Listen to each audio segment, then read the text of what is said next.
台湾大小事，终于赢韩国了，但别高兴得太早哦。先说结论，台湾的人均 GDP 已经赢南韩了，你知道吗？很屌吧？哦，那当然这很值得高兴，但如果你以为这会代表一直有钱下去，那就高兴得太早了。嗨，我是买房阿元，订阅买房阿元，我先祝你老了有房也有钱。我们上一次影片聊了台61线南延，这个是利多吗？如果你还没看过的话，可以看一下。那今天我来跟你讨论，台湾人比南韩有钱了。这次来聊一个新闻，标题我念一下：台湾人均 GDP 超前南韩，突破4万美元，5年后差距扩大至1万美元。那内容是这样根据国际货币基金 IMF 预估，台湾今年的人均 GDP 将会突破4万美元。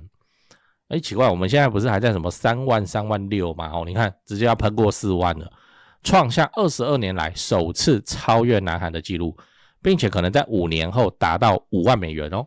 那朝鲜日报的分析是，台湾的迅速增长主要拜谁所赐？当然嘛，全球半导体超级循环期所赐。以台积电为首，加上紧密整合的供应链，带领台湾经济快速成长，并且根据南韩国际金融中心的统计，8家大型国际投资银行将台湾今年平均成长率预测值上调1个百分点，从 6.2% 调高至 7.1%， 经济成长率呢？这就恐怖的东西呢？怎么还有办法这样子那也就是说，台湾人心心念念的好想赢韩国这件事情，在今年2026年不但在棒球上实现了。你看这边新闻标题WBC 好想赢韩国13年终于实现，徐展元激动好爽。他以前不是什么好想赢韩国还讲到哭吗？那讲的就是2026世界棒球经典赛，台湾睽违13年打赢韩国，并且我们的 GDP 也在今年干掉韩国，双料冠军感觉蛮爽的。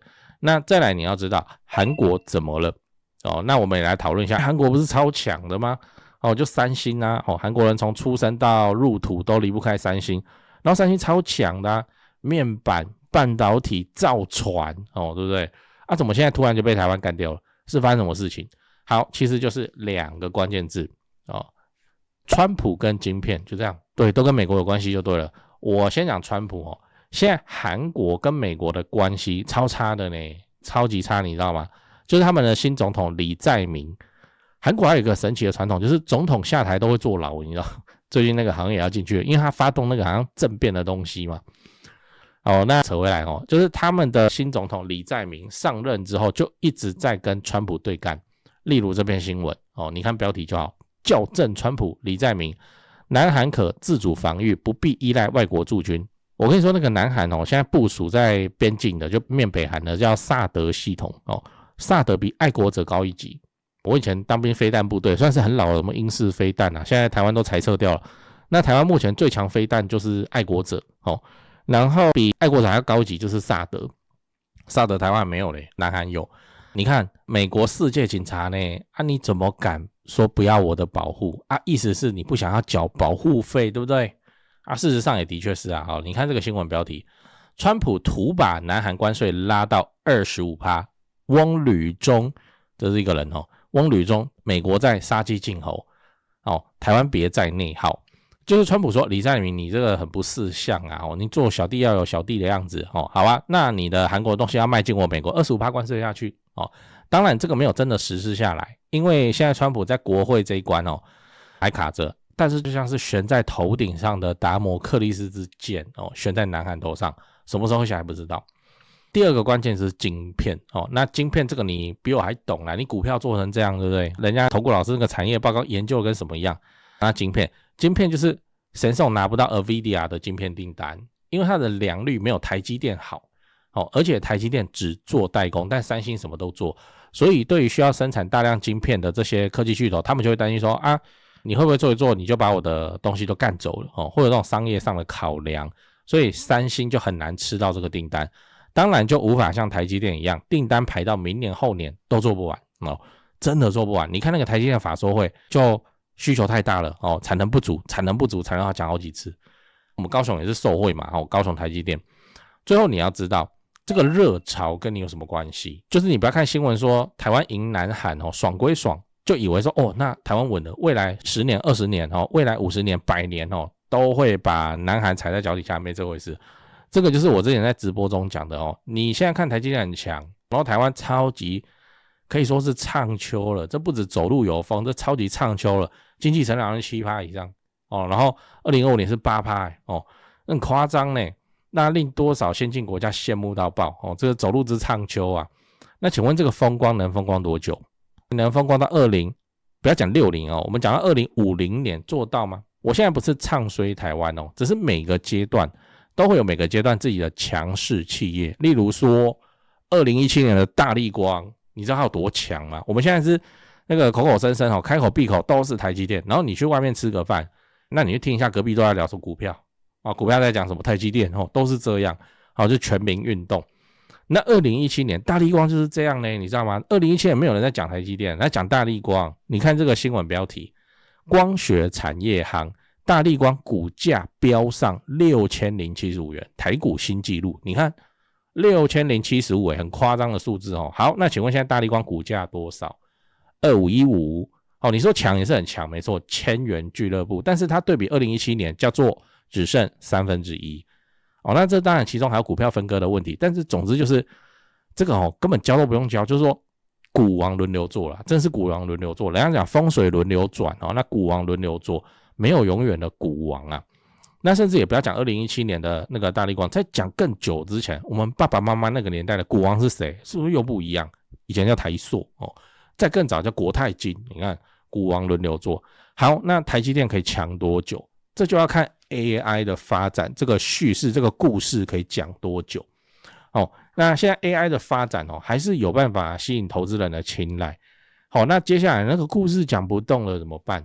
然后就开始出现停滞是说新模型一直出，结果你都发现跟旧的上版好像没什么差，那就开始走下神坛，那就不行所以就是这个故事可以支撑多久，这也是这次我最想跟你讨论那你看刚刚那个数字，什么台湾经济成长率预估 7.1%， 请问你有感觉吗？对不对如果你手上没有台积电股票或相关的股票的话，你是不是觉得说奇怪，这个跟我有什么关系？你薪水没有变多啊。那跟你最有关系的是什么是房地产还是房子啦？因为这个 7.1% 绝大部分都是台积电带来的一个产业在撑整个国家的数字，这个太过单一了，太过单薄。我们讲护国神山，我们讲0050，那6成台积电，那干嘛不直接去买台积电？就是这个意思。这听起来有点抽象我讲具体一点。你看新竹，尤其是竹北新竹、台南、高雄，为什么这几年房价会涨成这样？还不就是因为台积电设厂？台中也有啊，中科那边啊。那台积电设厂就会带动整个区域的房价想象，嘉义也有，对不对？那不止买房的人在想象，卖房的人屋主他也在想象啊，连旁边的店面租金都在想象，大家都觉得说这未来10年会一直好下去，所以价格就先上去。如果有一天如果我说的是如果AI 需求不要崩裂AI 需求只要降温就好了，我们先不要讲泡沫，我们讲降温就好了。台湾的经济成长率有没有可能就跌到 2% 以下？好，那如果这个数字一出来会发生什么事情？第一个，本来被撑起来的物价，被撑起来的薪资想象都会慢慢回到原本的样子，但是房价不会啊，房价有其僵固性这经济学的名词，僵硬的僵，固定的固，你可以去查一下你就直接手机拿出来问 AI 房价的僵固性是什么，这样就知道。好，全球房价都有其僵固性，然后台湾还又加上一层 buff， 你知道吗？这个叫做持有成本极低，反正公寓还没有管理费嘞然后就是房屋税、地价税，就这样持有成本极低房价锁死在那边大家都开始这个产业都变差了，可是房价还是固定在那里。第二个，科技业开始变不好，其实也没有不好我们现在不要讲说科技业被爆破被怎样它只是没那么夯还是很夯，但是没那么夯，回归平均值而已。那你看会发生什么事新闻就会把它描述的好像崩跌，然后裁员的新闻一篇接一篇冒出来这样。那原本准备在园区附近买房的人就会怎样？开始犹豫嘛成交量下滑。这个我才是认为说这个很值得我们大家多思考的地方。人家说狡兔三窟，好，假设你手上已经有台积电的股票，然后楠梓也置产了，北高雄你有置产了，那是不是你接下来就应该瞄准其他有重大建设的地方来做个风险分散那如果你要买高雄来置产的话，我这边题外话我讲一下，我不喜欢讲投资，投资，你把房子当成什么？为什么会叫投资？你就是来买，等这个重大建设落成了啊，结果一落成你把它卖掉，你写，所以我都讲自产很长期哦，虽然我都讲5年啦，但是5年有重大建设落成，这东西你卖掉你买不回来呢，所以就继续放嘛，那就是看嘛，所以我都讲自产。好，那如果你要自产高雄的话，你就看我的重大建设系列影片高雄的重大建设超级多的呢，你一定会找到一个未来也很有发展潜力，但是其他吃台积电议题没有那么深入的地方。我现在讲的时间轴很后面就是台积电、光环以外，那可能都是2030以后的事情了。然后你自己去看研究其他题材，那你也看得顺眼的地方那这样的自产就是非常稳健的。讲完了，我们整理一下，今天我们讲了台湾人平均的 GDP 人均 GDP 超越韩国，以及背后的半导体热潮我也帮你分析了台湾经济成长的主要动力来自于台积电 AI 晶片的需求。那韩国就是因为跟美国有外交摩擦嘛，还有最强的三星在晶片上良率比不过我们的台积电嘛，就逐渐落后。结论是什么？结论是尽管台湾此刻非常的亮眼，但是经济成长跟房地产热潮仍然是高度集中在少数产业跟地区，所以你未来你要配置你的自产的话，你还是要稳健一点，你可能不是全压这样。那怕什么？怕产业降温，它只要降温就好，它不用到冷它只要降温那就会差很多，才会比较稳健也安全。不要忘记你我的目标是什么你我的目标不是说我们的存款账簿上趴着什么什么几亿这种事情呢，而是我们要老了有房也有钱老了有房也有钱，这才值得我们努力。那最后我想问你，你认为现在是追台积电概念区的好时机吗？ A 是我 all in 护国神山， B 是我相信 AI 革命， C 不是我觉得高点已经到了。在讲八卦之前来点干货，很多朋友会问我说，阿元你房地产做这么久有没有口袋名单这不就来了吗？扫一下这个 QR code， 我有的牌都在这里了，进去先点影片看我介绍，让你心里有个底然后就可以直接加他们的 LINE 了。买卖房子，台北找销店，高雄找零店，美术之星，这2位都是我的大前辈，我有问题也是直接问他们，你就直接敲就对了。如果你双北要装潢汉一室内装修嘛，很多观众朋友合作以后都觉得很满意。那如果遇到了法律上的问题，有顶尖律师可以帮助你。好啦，我有的资源都给你了，你有需要你就大方用，不用客气。最后我要请你支持我，加入我的频道会员，每个月250块钱，直接抄我做好的重大建设功课。高雄自产老会员都跟超过1年了，没料的话大家早就跑了。最后也不要忘了帮我按下订阅按钮。YouTube 的后台跟我说有 74% 的观众还没订阅，这样都能超过5万人支持。如果你还没订阅，麻烦先按一下买房阿元 logo 旁边那个可爱的按钮，对，点下去就对了。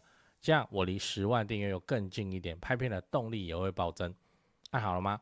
感谢你这么挺我，祝你老了有房又有钱。讲八卦讲是这样讲啦但是我跟你说，你在目前在高雄自产的短期，我的短期不是股票那种什么3个月半年我们的短期就是5年了，5年要满所以你要再做其他异动就变成第6年的事咯。好，如果你在做短期，也就是放生出租满5年那你就走房地合一 20% 嘛。如果你是要做这个剧本的话，现在只有一个题材就够你做了，因为房地产消耗掉的钱很大嘛，我们大家的钱都不是无限的。你说你很有钱，你买个1间2间3间以后嘞，对不对那对整个市场来说，一个月即使是在冷盘的时候，高雄的交易买卖移转动势也是2000多的，这种你的3间已经耗用到你人生大半的资产了，甚至是主产了，才3呢，2000多分之3呢，你撼动不了这整个市场，你没办法做房地产的主力就对了。好，那你只要做一个剧本就好。好，这个剧本叫什么？这个剧本叫满血台积电。我再说一次，满血台积电这个名词是我发明的，满血台积电。然后我现在看到一些讨论区也开始陆陆续续这样来讲又被我发明出一个房地产的用词满血台积电。好，台积电是这样在半屏山山脚下，就是你从台北坐高铁到高雄你看演唱会或什么之类，那在进入高雄站的时候，你往右手边看，你坐左边也一样你往右手边看，你会看到半屏山嘛，对不对？然后看到半屏山之前，你会看到很庞大的工地，那就是台积电，就在半屏山山脚下。好，台积电是这样哦，现在量产的只有 P1 厂，P1 厂，今年预计 P2 厂会量产，一定的，台积电赶工赶成这样，好，那 P2 厂后面还有没有呢？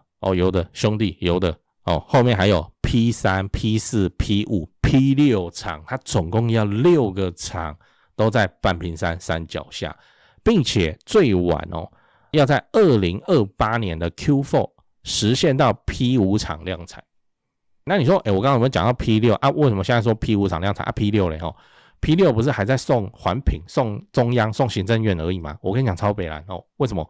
因为高雄市的副市长林清荣林先生自己说漏嘴了，就我们大家外界还没有收到斩钉截铁的 P6 厂的新闻啊，他自己 FB 都迫不及待把它写出来了来，你自己看 FB 照顾一下 Podcast 的听众，我把它念一下。4月29号4月29号非常的新他写随着台积电于楠梓规划6座先进制程厂，6座对不对？不是要 P5 吗？6座你自己写的目前 P1 已正式量产， P2 厂进入产线测试阶段， P3 至 P5 厂加速施工中。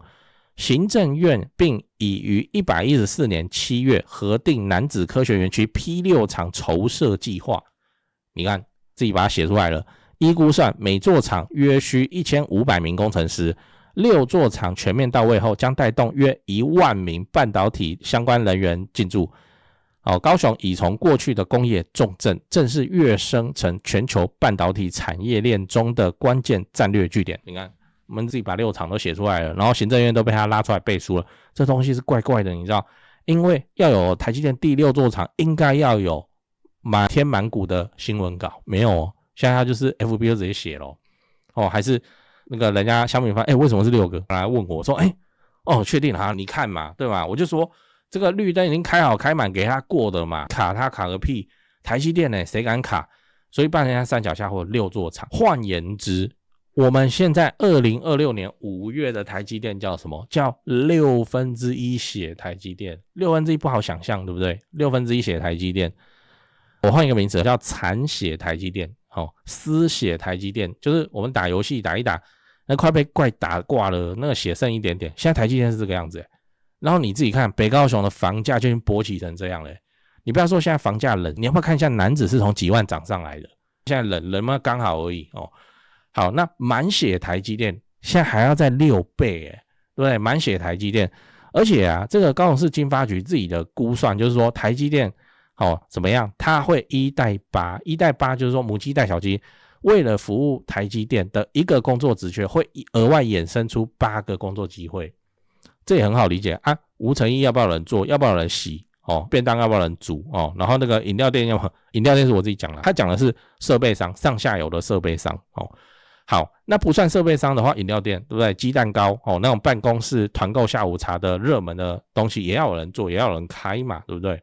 所以我们甚至可以这样子估1:10甚至1:12都不过分。他自己写1万名半导体，好8万人。哇靠，8万人要挤在台积电这边，围绕着台积电生活。那你看看现在只是1/6，楠梓就应该涨到40万了。满血台积电会变成什么样子你自己想想看。然后从台积电这样过来，这个台积电真的很特别，市区的台积电是可以做捷运上下班的台积电。好，因为台积电不是只有 R&D 台积电也是大量产线的人员人事行政总务通通也是嘛。好，更遑论开车骑车一下子就到的哪边美术馆农16。好，为什么特别讲美农呢？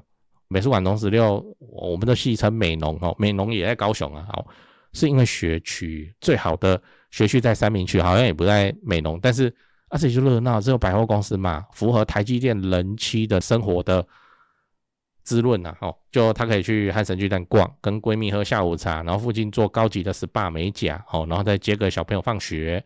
男主人在哪里？在台积电加班加得要死要活，然后他的另一半在美术馆园区这边散步遛狗，顺便接小孩上下课，中央国小七贤国中中华艺校都在这里，对不对？然后过着优雅的人妻生活，然后老公活在地狱里都是这样的。所以还要再6倍呢，很夸张呢。对所以高雄自产你短期之内，这个短期是5年短期之内那你就是选台积电这个题材就对了。好，在这个5年周期里头，台积电的威力比什么捷运黄线啊，比什么国道7号啦，都还要猛烈，非常的多。而且这个你等得到，你知道吗？我现在跟你讲的满血台积电，不是在那边画大饼，讲遥远的未来，说就跟小朋友说啊，你长大以后，你大学毕业那个10几年的事。来，我跟你讲，2028 Q4 嘛，那你就算2029就好了。好，现在已经2026了呢 ，Q2 了呢，很快呢，我们等得到呢，非常的快呢。你说5年，你还没有满5年，如果你现在才自产，你还没满5年，台积电就满血了，对不对？不是更好？还有1-2年发酵时间，那你自己想想看，你是要趁现在房市冷淡，股票夯到爆，大家都不看房地产的时候，赶快进来捡便宜杀价，赶快来买，还是要等到2029年？那满血台积电整个北高雄大勃起以后，你才慌慌张张的要来抢这个贵起来的房子，你自己决定吧。